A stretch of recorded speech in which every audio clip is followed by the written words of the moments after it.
नमस्ते, मी किरण साठे। आज माळशिरस तालुक्याचे भारतीय जनता पार्टीचे आमदार राम सातपुते यांनी परवा सोलापूर येथे झालेल्या मीटिंगमध्ये दलित वस्ती सुधार योजनेच्या माध्यमातून त्या ठिकाणच्या अधिकारी टक्केवारी घेतात अशा प्रकारचा आरोप केले असल्याची बातमी माझ्या पाहण्यामध्ये आली। चला म्हटलं रामभाऊ सातपुतेला एक आठवण करून देऊया।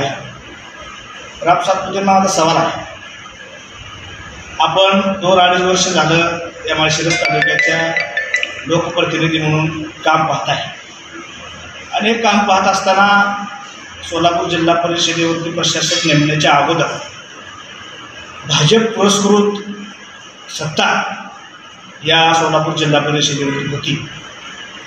त्यावेळेस हा प्रकार चालू होता का नव्हता, हा प्रश्न या ठिकाणी उपस्थित